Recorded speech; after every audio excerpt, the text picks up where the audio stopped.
మనోధైర్యాన్ని నింపటం కోసం నువ్వు ఏదన్నా కార్యక్రమం చేస్తే ఒక మంచి కార్యక్రమం చేసి తద్వారా నువ్వు రాజకీయ లబ్ధిని ఆశించవచ్చేమో, కానీ ఇలాంటి వారికి నువ్వు మద్దతుగా నీ పార్టీ నువ్వు వెళ్ళి పరామర్శించడం అంటే ప్రజాస్వామ్యాన్ని నడి రోడ్డులో అపహాస్యం చేస్తున్నావు జగన్మోహన్ రెడ్డి గారు. ఒక్కసారి మనసుతో ఆలోచి నువ్వు చేసిందేంటో, నీకు ఈ రాష్ట్ర ప్రజలు నీకు ఇచ్చినటువంటి గతంలో గౌరవం ఏంటో, నువ్వు దాన్ని దుర్వినియోగం చేసినటువంటి విధానం మద్యం విషయంలో కావచ్చు, బీసీల యొక్క సంక్షేమం విషయంలో కావచ్చు, ఎస్సీల యొక్క సంక్షేమం విషయంలో కావచ్చు, పేదవారి యొక్క గృహాల విషయంలో కావచ్చు, నువ్వు కల్తీ మద్యం అమ్మినటువంటి విషయంలో కావచ్చు, ఈ రాష్ట్రాన్ని అన్ని విధాలుగా కూడా సర్వనాశనం చేశావు. రాష్ట్ర రాజధాని అనే చెప్పుకుంటానే లేకుండా మూడు ముక్కలాట చేసి ఒక పక్కన పోలవరాన్ని పడుకోబెట్టావు.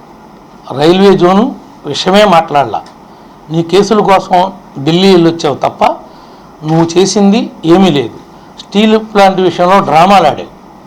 ఇవన్నీ కూటమి వచ్చిన తర్వాత ఒక్కొక్కటిగా అన్ని హామీల్ని అమలు చేయడానికి శక్తి వంచన లేకుండా గౌరవ ముఖ్యమంత్రి గారు, ఉప ముఖ్యమంత్రి గారు ఈరోజు రాష్ట్రాన్ని చక్కగా పరిపాలన చేస్తుంటే